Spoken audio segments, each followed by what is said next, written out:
Hi everyone, I'm in a lab in Morocco staring at my plasma static separator and a blatant copycat right next to it. In this video, we're exposing the ripoff, comparing the two, and talking about what makes our plasma static separator the real deal. Stick around. So we're in Morocco, and this is a clone of our device. So this company, they purchased one of our machines about a year and a half ago, and so he just directly copy and pasted our technology. And so we're here with the owners who have now purchased other machines, but their explanation of it is this is like buying a copy from Asia. So as you can see, we're in a working lab. The machine is not being used.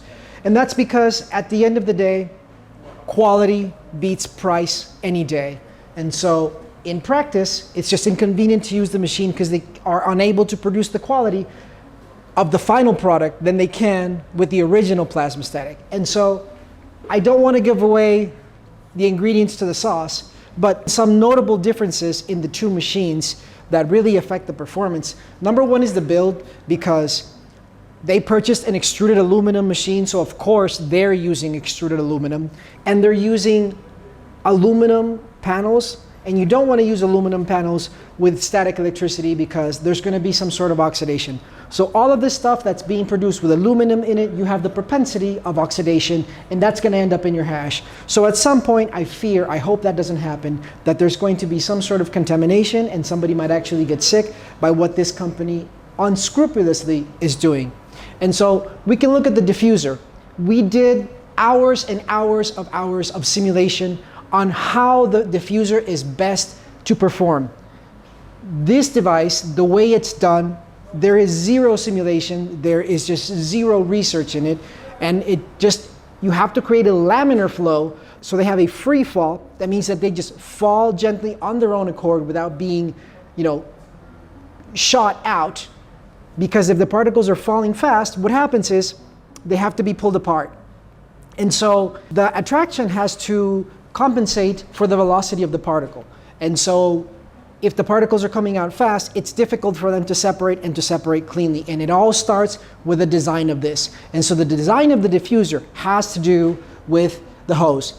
And let's look at the hose. Again, we have a hose that we manufacture ourselves. It's FDA. This is something you would buy at your hardware store. And if you notice, it's ribbed. And so what happens inside of this hose, it's going to get full of hash, and all these little crevices is going to have hash inside of it and create all sorts of clogging issues. Again, copy and paste. If you don't really understand and you don't know what's going on, this is the kind of solution that you will find. And so it may seem like they're identical machines, and they're very similar, but the difference is in the small details, and the difference is what makes the world a difference. And so as you can see, not at all sealed. We can clearly see how hash gets everywhere. In our newest models, this doesn't happen. And this is what? Some sort of fiberboard? So they're using fiberboard. These insulators, we use ceramics. They're using plastics still. If you look at all the nooks and crannies, so we can see silicone everywhere and hash everywhere in every single corner. And let's look at all of these screws up there. As you can see, it's just the build quality really shows. One of the things that we do is that there is a current of air that comes into the device, right? So you need to expel this air somewhere. And if you have 200 cubic feet of air coming into the machine per hour, that air needs to go somewhere. So what do they have here? They have two small exhaust ports that go where? God knows who.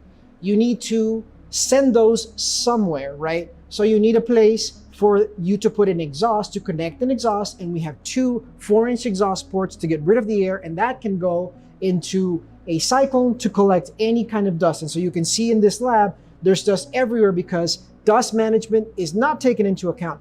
Additionally, we use diffusers here. And what the diffusers do is as the air comes down into this funnel, computational fluid dynamics shows that the air comes up. And so these diffusers prevent a jet of air coming out and particles going out of the machine from happening. So they diffuse the air, and instead of having one large current, you have many small currents for the air to exhaust. And so those are very small things that they may not seem important, but at the end of the day, that's the difference between producing a very, very clean product and just getting a separation. We're far beyond a simple separation. In our machine, we're able to achieve 98% plus separation. When we first started, it took 4, 5, 6 passes to do it. Now, most advanced users are able to get an incredibly clean separation in just 2 passes.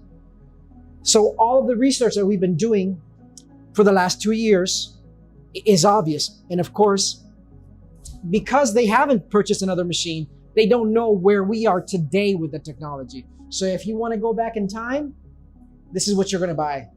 If you want to look in the future, you can look at our newest models. These guys are one of our first customers. So they have one of the version 1.6s.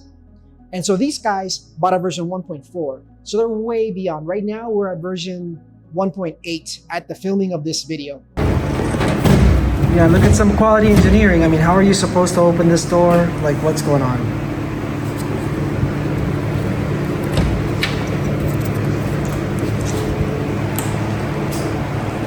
They do have a nice control panel, I will say that. But if you look at the build quality, extruded aluminum still, aluminum panels, and let's look down here. Okay, so I'm kind of confused here what you're supposed to do with this. I mean, yeah, this is not very user-friendly.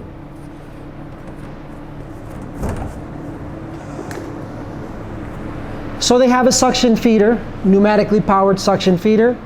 That's fine. Exact same thing. This is not rocket science. And these are the small things. They copied exactly the diffuser we make. This is a bad design. This is not exactly something that we're particularly proud of. We don't do this anymore. So it's just embarrassing that they will copy even the bad things that we've designed out of our process.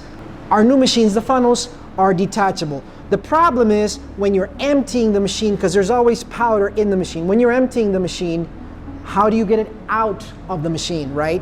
You want to empty it, but you can't remove this. So those are the little things that are an issue. And, you know, nice logo, sure, but very little engineering going on here. And it's just difficult for me to see somebody violating our intellectual property, just straight up copying all the hard work that we've done.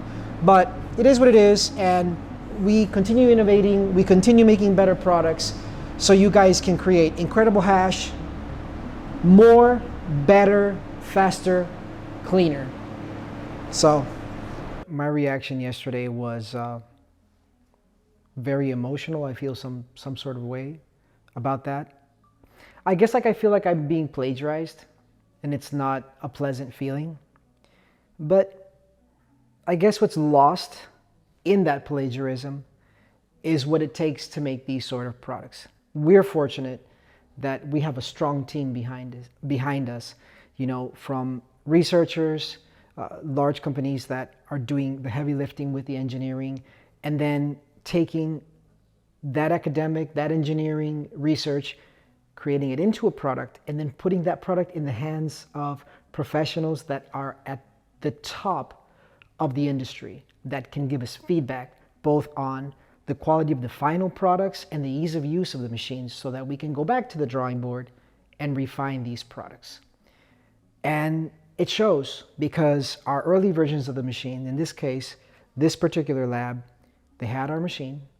We didn't have inventory. They ended up expanding their lab, and they purchased a competing device which just didn't perform the same as our older technology. So now they've purchased a V2 and 2 V1s as their lab continues to grow.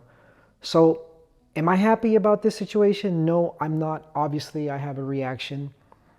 But my reassurance is that the proof is in the pudding, and that is the customer's preference to our tech. It's obvious that we're doing things right, and so at least there is that. We'll continue to push forward and make just awesome stuff. Hi everyone, thanks for watching. If you like this video, don't forget to subscribe. Please comment, let me know what you thought about it, and if there's other interesting stuff that you're interested in, I'd love to hear about it. Thanks for watching.